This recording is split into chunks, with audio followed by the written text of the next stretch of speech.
percaya tiada yang mustahil bagimu. Kuasamu kuatkanku, dasarku berharap.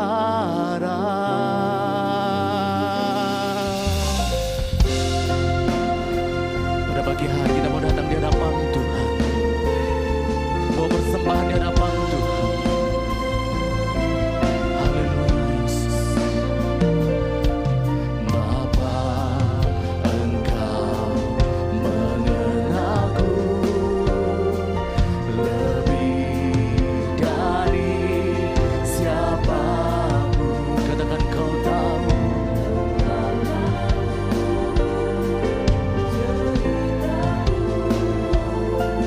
dari isi hati,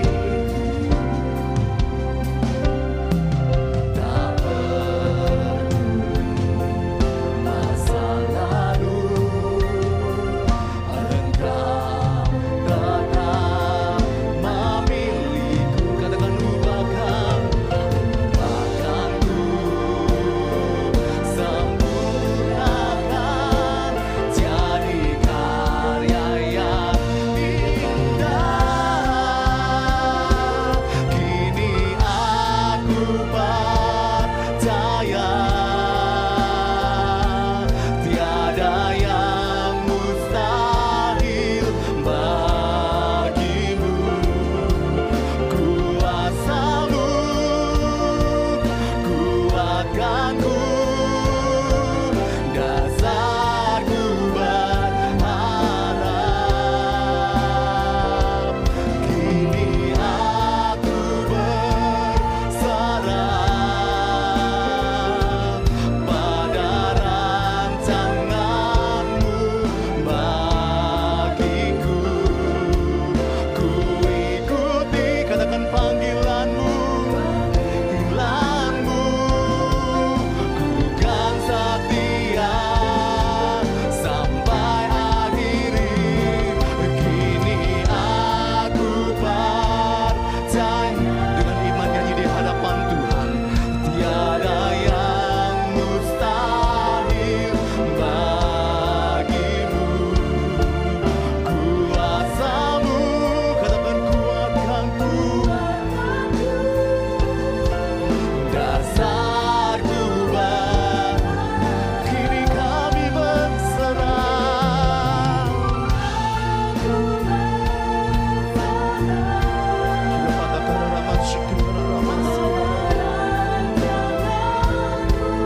Bagiku, ku ikuti panggilan, katakan ku kan setia.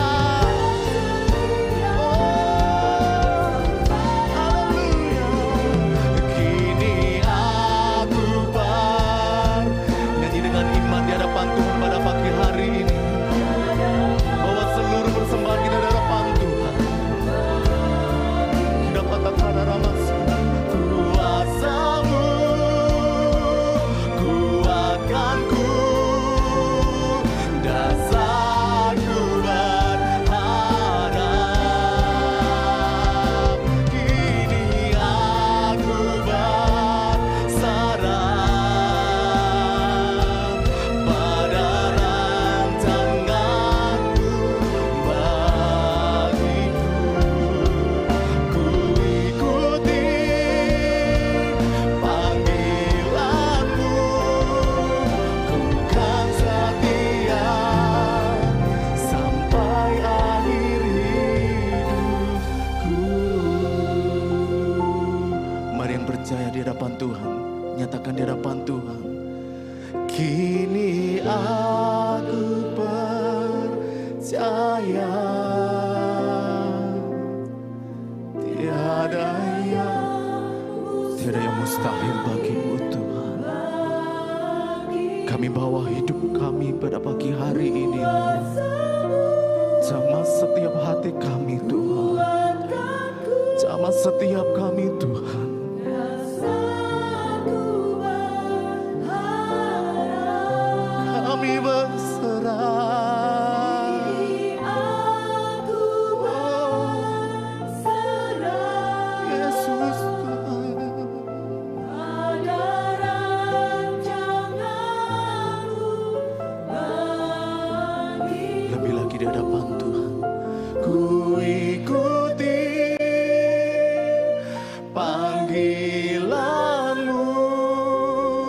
Ku kan setia sampai akhir hidup. Kini aku yang percaya berseru di dalam nama Tuhan Yesus. Tiada yang mustahil. Nyatakan di hadapan Tuhan. Kuasa-Mu kuatkanku, dasar ku berharap. Kini aku bersarap pada rancangan-Mu bagiku. Ku ikuti panggilan, katakan ku ikuti panggilan-Mu. Ku ikuti panggilan-Mu. Ku kan setia sampai akhir hidupku. Ya, shalom umat Tuhan, saya bersyukur karena berdiri di depan umat Tuhan yang punya komitmen di dalam hal berdoa.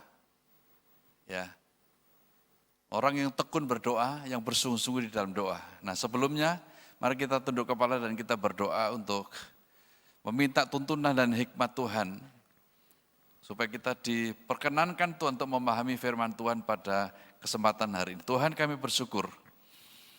Di kesempatan doa malam ini kami mengalami perjumpaan dengan Tuhan.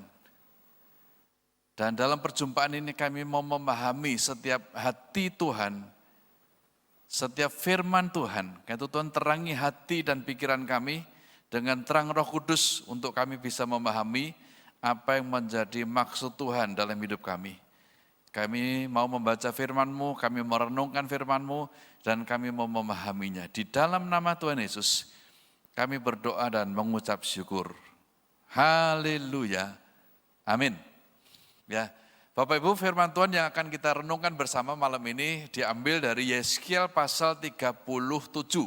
Secara khusus ayat pertama sampai ayat yang ke-14. Yeskiel adalah seorang nabi Tuhan yang ikut di dalam pembuangan ke Babilonia. Itulah Yeskiel. Yeskiel menerima panggilan untuk bernubuat setelah dia bertekun dalam pelayanan 22 tahun. Artinya dia seorang nabi Tuhan, seorang hamba Tuhan yang senior di zamannya. Bukan orang yang unyu-unyu, bukan orang yang baru berlatih pelayanan. Tapi ini orang yang sudah lama dalam dunia pelayanan dan tingkat kepekaannya terhadap firman Tuhan, terhadap suara Tuhan itu tidak diragukan. Dan kitab Yeskiel ini berisi pembaharuan dari nubuat-nubuat Yeskiel setelah jatuhnya Yerusalem di tahun 586 sebelum Masehi. Jadi ini betul-betul mayoritas berbicara tentang nubuatan-nubuatan. Nah hari itu kondisinya bangsa Israel adalah mereka sedang dalam keadaan terpuruk. Mereka hidup di negeri sendiri saja itu sudah susah. Sekarang itu mereka hidup di tempat pembuangan, di negeri orang. Ya, dari biasanya hidup di Israel, mereka hidup di Babilonia, itu tidak mudah. Nah Tuhan datang kepada mereka melalui nabinya bagaimana menghadapi bangsa yang sedang putus asa seperti ini. Sebagai pendoa-pendoa di gereja ini, Bapak Ibu mendengar bagaimana kondisi jemaat, bagaimana kondisi kota, bagaimana kita menjadi fasilitator antara kita dengan Tuhan, menjadi pengantara antara Tuhan dengan umat, dengan kota. Dan kita mesti memposisikan diri kita seperti Yeskiel ini. Ya, makanya pertanyaan yang mendasar untuk kita renungkan bersama adalah bagaimana cara agar supaya kita bisa membangkitkan pengharapan di tengah-tengah bangsa Israel ini. Saya bacakan dulu ayat yang pertama. Lalu kekuatan Tuhan meliputi aku dan ia membawa aku keluar dengan perantaraan rohnya. dan menempatkan aku di tengah-tengah lembah, dan lembah itu penuh dengan tulang-tulang. Ia membawa aku melihat tulang-tulang itu berkeliling dan sungguh amat banyak bertaburan di lembah itu. Lihat tulang-tulang itu amat kering. Lalu ia berfirman kepadaku, hai anak manusia, dapatkah tulang-tulang ini dihidupkan kembali? Aku menjawab, ya Tuhan Allah, engkaulah yang mengetahuinya. Lalu firman-Nya kepadaku, bernubuatlah mengenai tulang-tulang ini dan katakanlah kepadanya, hai tulang-tulang yang kering, dengarlah firman Tuhan. Jadi pertanyaan yang mendasar yang perlu kita renungkan adalah bagaimana cara agar supaya pengharapan timbul di tengah-tengah bangsa Israel yang putus asa ini. Yang pertama yang Tuhan pesankan kepada Yeskel adalah dengan kata yang menarik yaitu nubuatkanlah, bernubuatlah. Ya. Lalu aku bernubuat seperti yang diperintahkan kepadaku dan segera sesudah itu aku bernubuat, dengarlah suara sungguh, suara berderak-derak dan tulang-tulang itu bertemu satu dengan yang lain. Bernubuat itu artinya mengucapkan, menyampaikan pesan Tuhan, diperkatakan. Jadi kalau kita sedang merindukan supaya terjadi mukjizat, maka dimulai dari dinubuatkan, mulai dari diperkatakan. Ya. Jadi Bapak Ibu punya pergumulan apa? Atas nama pribadi, atas nama gereja, atas nama kota Madiun. Lalu itu diperkatakan. Kalau kita mengendaki kota Madiun makin mengalami kemajuan, diperkatakan bahwa Madiun segera akan mengalami kemajuan. Kalau kita rindu agar supaya jemaat semakin mengalami terobosan-terobosan di dalam kehidupannya, maka perkatakan itu. Coba kita belajar dari seorang perempuan yang sudah 12 tahun sakit pendarahan. Ini betul-betul sakit yang sangat serius sebab sudah 12 tahun. Nah, lalu bagaimana cara membangkitkan pengharapannya? Dengan cara dia menyendengkan telinga. Pengajaran-pengajaran tentang Yesus didengar. Lalu timbul iman.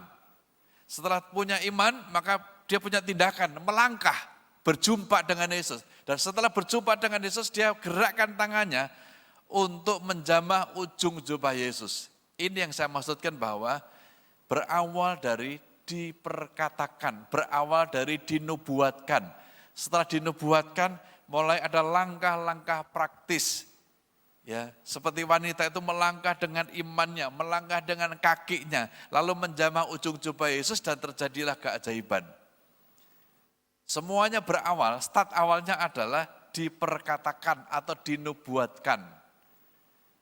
Ya, jadi Bapak Ibu kalau mau supaya anak-anak ke depan mendapatkan jodoh yang terbaik yang Tuhan sediakan, perkatakan.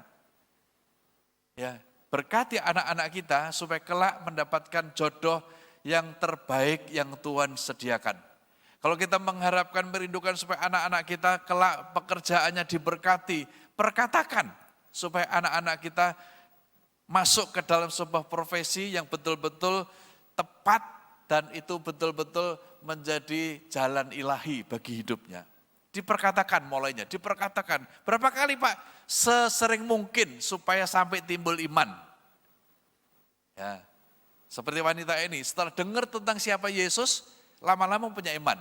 Setelah punya iman, punya tindakan. Sebab iman tanpa perbuatan nol. Jadi harus ada perbuatan. Dan hari itulah terjadi mukjizat.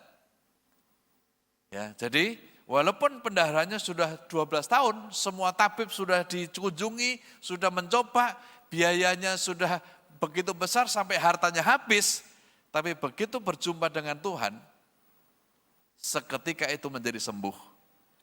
Ya, jadi solusinya adalah supaya terjadi sebuah terobosan, ada pengharapan baru, maka mulailah dengan nubuatkanlah atau perkatakanlah agar supaya terjadi mukjizat. Cara yang kedua, itu ada di dalam ayat yang ke-8. Sedang aku mengamat-amati, lihat urat-urat ada dalam dan daging tumbuh padanya, kemudian aku menutupinya tetapi mereka belum bernapas. Apa yang dilakukannya adalah nubuatkanlah. Ya. Jadi cara pertama agar supaya kita betul-betul mengalami pengharapan baru, maka dimulai dengan bernubuat, diperkatakan. Yang kedua sama, diperkatakan. Ya, apa yang kita rindukan? Apa tahapan-tahapan berikutnya yang kita mau? Maka perkatakan itu, nubuatkan itu, perkatakan satu dengan yang lain. Seperti pengharapan yang dialami seorang janda setelah suaminya meninggal, ternyata salah satu warisannya adalah piutang. Ya, utang, maksudnya utang, bukan piutang, utang. Lalu apa yang dilakukannya? Yang dilakukan adalah ibu itu mulai dengar nubuatan-nubuatan dari seorang nabi. Dia percaya nubuatan itu. Ya, kemudian dia mulai bertindak bahwa minyak yang ada di buli-bulinya dikeluarkan, bejana-bejana kosong mulai dikeluarkan, anak-anaknya mulai dipanggil untuk mengalami mukjizat itu. Jadi semuanya berawal dari nubuatan atau perkataan. Ya, barulah nanti terjadi keajaiban, barulah nanti terjadi mukjizat. Jadi apa yang ibu bapak yang rindukan ini? Kalau wanita ini kan bergumul karena suaminya meninggal sudah susah, ya hidup sebagai orang tua single juga susah, masih ada warisan hutang yang harus dibereskan. Tetapi karena dia dekat dengan Tuhan, dia dekat dengan nabi-nabinya, maka bagi dia terlalu mudah untuk mendapatkan pertolongan. Ya, malam ini saya nggak usah tanya siapa yang punya utang, ya enggak salah. Ya, jadi masing-masing kita punya pergumulan yang tersendiri. Tapi prinsipnya adalah pergumulan seberat apapun bagi Tuhan tidak ada yang mustahil. Apa yang mustahil bagi manusia, bagi Tuhan tidak. Nah, supaya kita bisa mengalami pertolongan dan keajaiban Tuhan seperti ini, pesan Tuhan seperti yang dipesankan kepada Yeskel adalah nubuatkanlah. Ya, jadi kalau ada kesulitan-kesulitan keuangan, ada tanggung jawab, utang dan sebagainya, nubuatkanlah. Ya, supaya utang ini lunas. Nubuatkanlah supaya biaya kuliah anak kita di semester baru nanti terlunaskan. Bernubuatlah kalau kita rindu supaya rumah kita bisa direnovasi karena mulai keropos misalnya. Nubuatkanlah itu, nubuatkanlah. Perkatakan itu. Ya, lalu seisi rumah diajak sepakat untuk sama-sama memperkatakan. Ya. Sekali waktu saya rindu untuk ganti mobil, lalu begitu saya ngelihat di Jawa Pos ada iklan mobil itu, saya gunting iklan itu, lalu saya tempel di meja belajar saya. Setiap saya duduk di meja belajar, saya akan melihat gambar itu dan saya mulai perkatakan, nubuatkan bahwa saya ingin mobil ini. Ya, tidak lama kemudian, mobil itu betul-betul Tuhan kirim dalam hidup kami. Bukan kebetulan waktu itu belinya kebetulan di Madiun saya. Ya, lalu kami kendarai ke Bondowoso zaman itu. Ya, jadi sekali lagi kuasa nubuatan, kuasa memperkatakan itu betul-betul dampaknya luar biasa. Ya, jangan hanya di batin, bukan ya. Ini mesti diperkatakan, nubuatkanlah. Gitu loh. Itu cara yang kedua, nubuatkanlah. Yang cara ketiga sama, yaitu lalu aku bernubuat seperti diperintahkannya kepadaku dan nafas hidup itu masuk ke dalam mereka sehingga mereka hidup kembali. Jadi dinubuatkan. Ya. Kalau mau terjadi pengharapan, supaya bangsa Israel yang tadinya tidak ada lagi pengharapan, mereka ada pengharapan. Ya. Mereka berada di pembuangan itu bukan 7 hari, bukan 7 bulan, tetapi mereka berada di pembuangan 70 tahun. Itu angka yang betul-betul angka yang signifikan. Bisa dikatakan bahwa ini adalah beberapa orang akan seumur hidupnya berada di pembuangan. Beberapa orang yang lahir di pembuangan, kelak mungkin akan mati juga di pembuangan karena sampai 70 tahun. Ini bukan waktu yang pendek. Jika mereka tidak bergantung, berharap sama Tuhan, hidupnya itu penuh dengan kesesakan. Ya. Jadi hari ini kabar baik untuk Bapak Ibu adalah sekalipun kita dalam keadaan sulit, dalam keadaan kesesakan, dalam keadaan berbeban berat, jangan lupa bahwa Tuhan bisa memberi kita sebuah kelegaan. Makanya dalam Injil Matius 11 ayat 28 bahwa engkau yang letih lesu dan berbeban berat datang kepadaku dan aku akan memberimu sebuah kelegaan. Manusia tidak memiliki kemampuan untuk melakukan kelegaan, tapi Tuhan sanggup melakukannya itu. Dan cara kita gimana? Perkatakanlah itu nubuatkanlah itu. Ya. Yang penting begini, sebelum mulut berbicara, telinga dipasang mendengar suara Tuhan. Itu bedanya antara nubuat sama lu buat. Kalau nubuat itu pesannya dari Tuhan. Kalau lu buat itu pesannya dari diri kita sendiri. Ya, jadi tahu ya bedanya. Nubuatan berasal dari Tuhan, lu buatan berasal dari kita. Ya. Jadi misalnya gini, ya ada seorang muda ya naksir seorang perempuan. Agar supaya nampak rohani lalu berkata, "Dik, saya dapat suara Tuhan bahwa kalau kamu mau hidup bahagia, kamu harus menikah dengan saya." Itu lu buatan.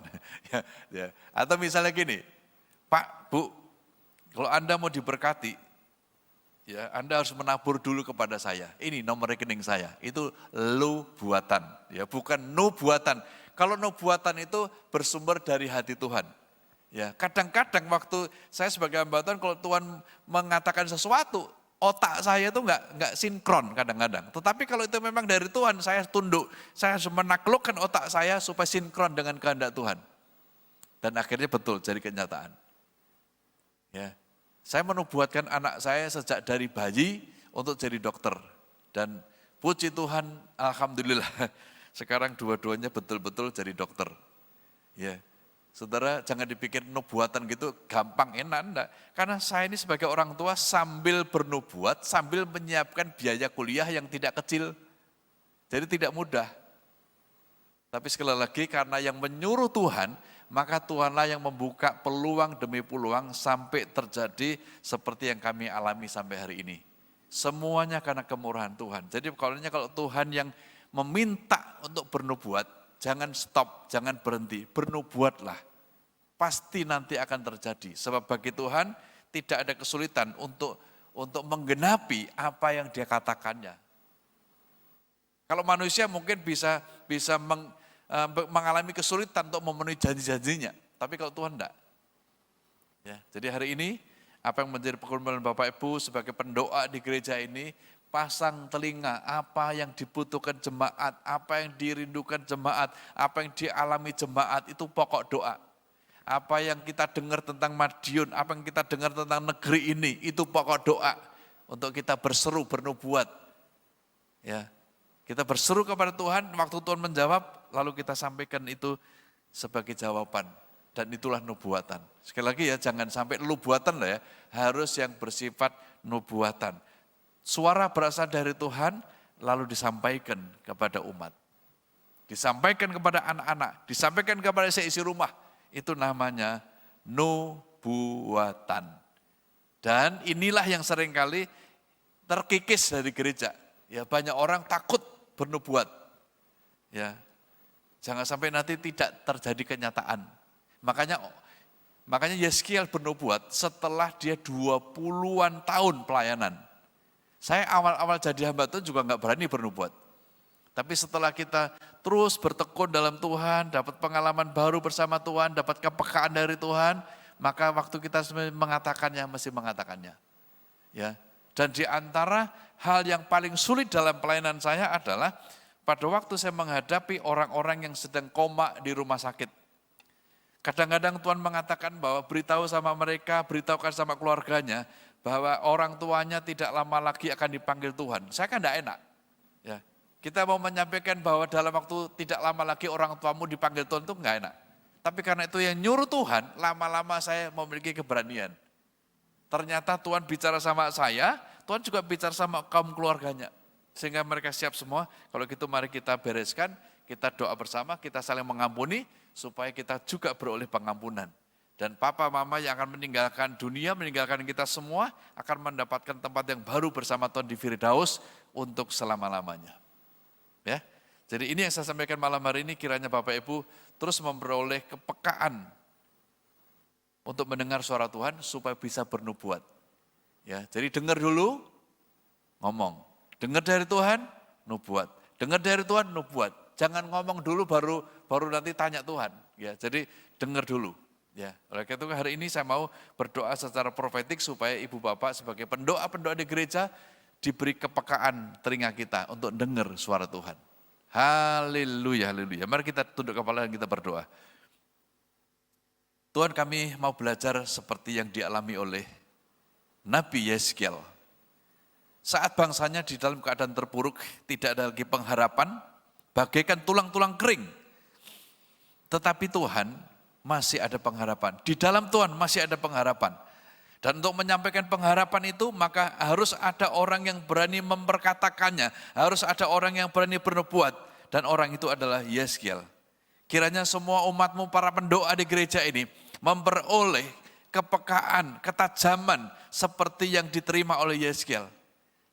Bapak Ibu lakukan tindakan profetik, taruh tangan kita di telinga, taruh tangan kita di telinga. Dalam nama Yesus, kiranya para pendoa di gereja ini, telingamu diurapi Tuhan untuk memiliki ketajaman mendengar suara Tuhan. Sehingga setiap keluhan-keluhan, setiap kondisi yang ada di kota ini, di gereja ini, di bangsa ini, kita berseru sama Tuhan, dan telinga kita dapat keajaiban Tuhan untuk mendengar suara Tuhan, lalu mulut kita mulai akan bernubuat, dan terus bernubuat. Sehingga nanti keajaiban-keajaiban akan terjadi di gereja kami, di kota kami, dan di negeri kami ini. Diberkatilah telingamu dengan pengurapan, dengan ketajaman untuk mendengar suara Tuhan. Haleluya. Turunkan kembali tangan Bapak Ibu, turunkan. Terima kasih Tuhan, terima kasih. Kami sungguh bersyukur karena kami diingatkan kembali. Salah satu fungsi pelayanan gereja, salah satu fungsi pelayanan pendoa, ada pelayanan seperti yang dilakukan oleh Yeskiel ini. Yaitu pelayanan mendengar suara Tuhan dan bernubuat. Dalam nama Tuhan Yesus, kami menerima panggilan ini. Mendengar suara Tuhan, bernubuat. Mendengar suara Tuhan dan bernubuat. Kiranya berkat ini, pengurapan yang sama yang diterima oleh Yeskiel, turun atas para pendoa di gereja ini. Dalam nama Yesus, kami sudah berdoa dan sudah mengucap syukur. Semua yang diberkati berkata, amin, amin, amin, amin. Ku bawa hatiku, penyembahanku, ku semakin berkurang, Yesus makin bertambah. Ku bawa hatiku, penyembahanku, ku semakin berkurang, Yesus. Lebih lagi di hadapan Tuhan katakan, ku bawa hatiku, bawa hatimu di hadapan Tuhan, bawa penyembahanmu di hadapan Tuhan. Ku semakin berkurang, Yesus. Lebih lagi di hadapan Tuhan, ku bawa hati, ini hati kami Tuhan, ini penyembahan kami Tuhan. Ku semakin berkurang, Yesus makin ku bawa penyembahanku, ku semakin berkurang, Yesus. Lebih lagi di hadapan Tuhan, ku bawa hatiku, lebih lagi. Oh Tuhan, ku semakin ini hati kami, ini hati kami Tuhan. Ku bawa hatiku, penyembahanku, ku semakin berkurang, Yesus makin bertambah. Mengikut Yesus, itulah kesukaan. Nyatakan di hadapan Tuhan pada pagi hari ini. Mengenal kehendaknya,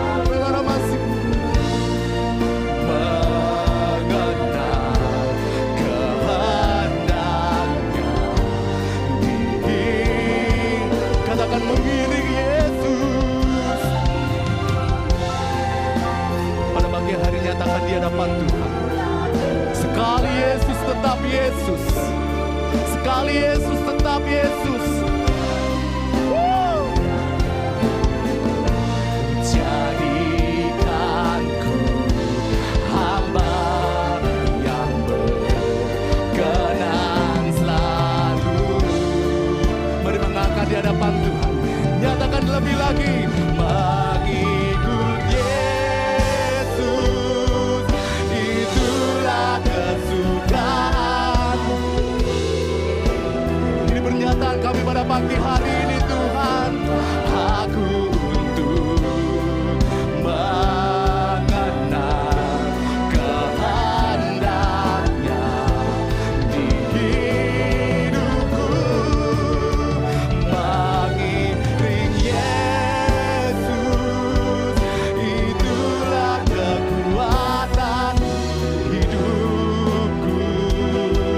Ku yakin anugerah-Nya mampu jadikanku.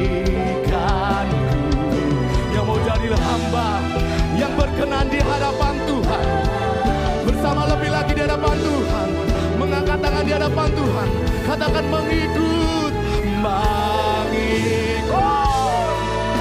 haleluya, itulah kesukaan hatiku.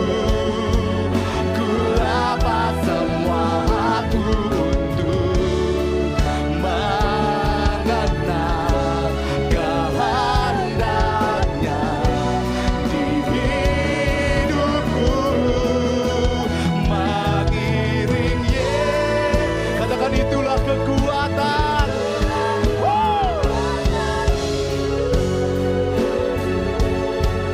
Ku yakin anugerah-Nya mampu jadikanku hamba yang berkenan selalu, jadikanku hamba yang berkenan selalu. Katakan jadikanku, jadikanku hamba yang berkenan selalu.